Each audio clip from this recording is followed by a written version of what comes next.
What's up, everybody? Welcome back to the Unknown Codings channel. Got another Motivation Monday scenario for you. Once again, if you're new to the channel, this is just basically a bunch of B-roll footage of me doing random jobs that I did not make specific videos of. Toss them together, usually with some good speaker to help encourage you guys or entertain you guys, whatever the case might be. So without further ado, here's that video.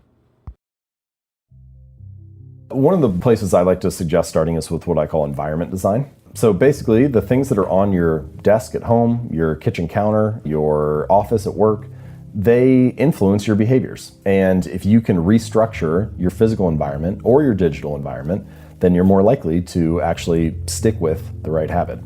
So as an example, a lot of people feel like they watch too much television. So walk into pretty much any living room. Where do all the couches and chairs face? They all face the TV. It's like, what is this room designed to get you to do? Now, I'm not saying you have to restructure your entire house, but there are a range of choices you could make, right? You could take the chair and turn it away from the television and have it face a coffee table with a book on it. Or you could put the TV inside a wall unit or a cabinet, something behind doors, so you're less likely to see it. You could also increase the friction of the action in the environment. So you could unplug the TV after each use and then only plug it back in if you can say the name of the show that you want to watch. So you're not on just turn Netflix on and find something. So that's an example of curtailing a bad habit with environment design.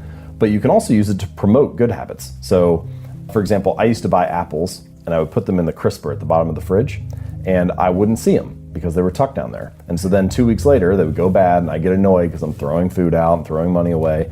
And so I bought a big display bowl and I put it right in the middle of the counter and put the apples in there, and now they're gone in 3 days just because it's obvious.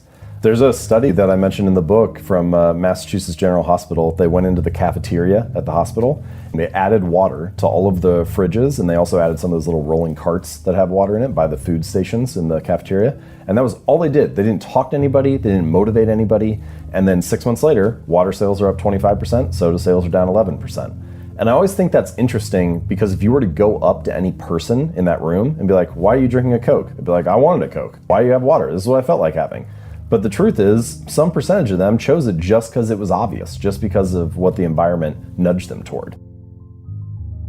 As far as making habits easy, there are a variety of things you can do, but the simplest one is just to scale your habits down to something that is very easy to do. And I like to recommend the 2-minute rule, which basically says you take whatever habit you're trying to build and you scale it down to something that takes 2 minutes or less to do. So do yoga 4 days a week becomes take out my yoga mat. Or read 30 books a year becomes read 1 page. And sometimes people resist that a little bit because they're like, okay, I know the real thing I want to do isn't take my yoga mat out, right? I know I actually want to do the workout. I'm not just looking to build this habit of taking this mat out all the time. So if it's a mental trick, and I know it's a trick, why would I fall for it? And if you feel that way, then my recommendation would be, well, actually in the beginning, for the first few weeks, limit yourself to only 2 minutes. All you do is put your shoes on, running shoes on, and step out the door and lock the door, and then you walk back inside. Or all you do is take your yoga mat out. It sounds funny, but for example, so I had a reader who he ended up doing this. He lost a lot of weight, lost over 100 pounds, and for the first 6 weeks, he only went to the gym for 5 minutes and then he would leave. So he'd get in the car, drive to the gym, get out, do half an exercise, get back in the car, drive home. And it sounds ridiculous, right? You're like, okay, clearly this is not gonna be the thing that gets this guy in shape. But when you step back for a second, you realize he was becoming the type of person that went to the gym 4 days a week. He was mastering the art of showing up. And I think that this is a really deep truth about habits that gets overlooked a lot, which is a habit must be established before it can be improved, right? It has to become the standard in your life, your new normal, before you can worry about optimizing it or expanding it from there. If you don't become the type of person that goes to the gym for 5 minutes, you don't have a chance to be the person who stays for 45 minutes 5 days a week. So I think so often we're so focused on finding the perfect diet plan or the ideal workout program. We're so focused on optimizing that we don't give ourselves permission to show up in a small way. But even if it's only for 5 minutes or 5 push-ups or 1 sentence that you write, do something so that you can master the art of showing up and make it your new normal. And then once you become that person, well, then you have a lot of options for expanding and improving from there. There's this great story that I mentioned in the book about Twyla Tharp, a famous dance choreographer and instructor. And she trains still even now, she trains for 2 hours a day. She's 50s, 60s, she's been training for a long time. dancing her whole career. But she doesn't actually focus on the exercise habit. The habit that she focuses on building is I put on my workout clothes and my sweatshirt and I hail the cab on the side of the street. And if I've done that, then I've completed the habit. And I think the insight that she realized is that habits are often the entry point, not the end point. They're the cab, not the gym. They're like an entrance ramp to the bigger routines in your life.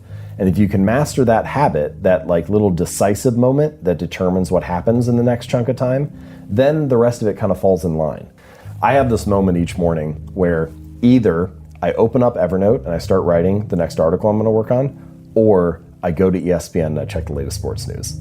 And what happens in the next hour is really determined by what happens in the first like 30 seconds. Because if I go to ESPN, then the next hour is kind of shot. But if I start writing the article, if I master that entry point, then I'm kind of speeding in the right direction and the momentum carries me into the rest of the task. And I think that for me, that's a little bit inspiring when it comes to building habits, because what you realize is that there's actually not that much to change. There may be 5 or 10 of those little decisive moments, those little entry points throughout your day that determine whether the next chunk of time is productive or not. And if you can organize your environment or join a community or restructure your habits so that those entry points are mastered, then you're much more likely to live a good, productive day. So many of our habits are socially reinforced. I have a whole chapter in the book, but even though I wrote a whole chapter on it, I think I undersold the importance of social environment and how important it is for building your habits. So you have a job interview and you wear a dress or a suit and tie and not a bathing suit or workout clothes or something, just because you know that's the expectation of the other people in the group.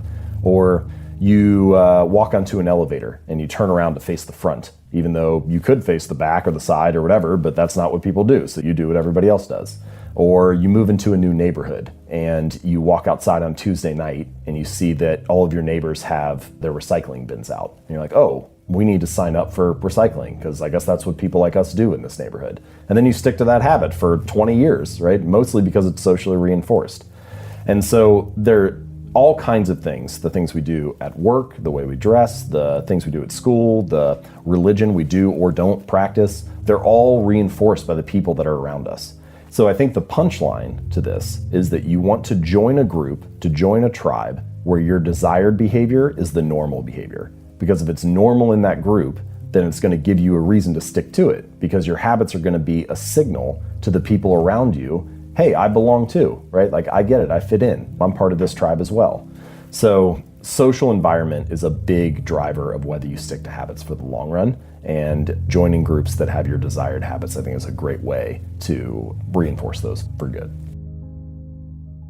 One reason bad habits stick so readily, that they form so easily, is because bad habits, often the immediate reward is favorable, right? Like, what's the immediate reward of eating a donut? It's kind of great. It's sweet, it's sugary, it tastes good. It's only the ultimate reward, if you repeat that habit for 6 months or a year or 2 years, that is unfavorable.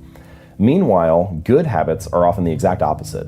The immediate reward of going to the gym, or going to the gym for like a week, isn't really that great. Your body's probably sore. You don't have much to show for it. Your body looks the same. Your weight hasn't really changed.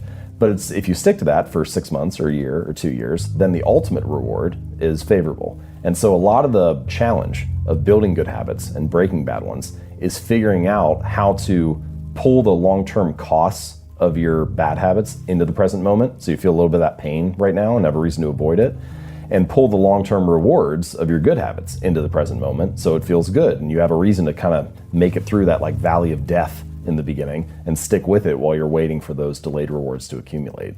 But there are other things that you can do in the short term to feel more gratified while you're working on those habits. So here's just one little tactic. Let's say that you're either trying to work out or build a habit of meditating or something. And so each time you do your habit of meditating for 5 minutes, you have this little jar of marbles, and you got like 100 marbles in there, and 90 are red and 10 are blue. And after each instance of your habit, you walk over and you pull a marble out of the jar. And if you pull out one of the 90, then nothing happens. It's just like pat on the back, good job, you did what you're supposed to.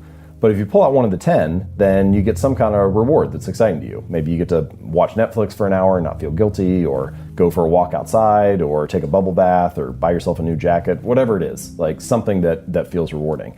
And what you just did was you introduce an element of immediate gratification and of like surprise and delight to the whole process. And so, yeah, that first week when you're meditating, you still might not identify as a meditator, or you still might not have a sense of calm wash over your life. But you have this other interesting thing that is rewarding right away that maybe gets you to stick with it while you're waiting for those long-term rewards to accumulate.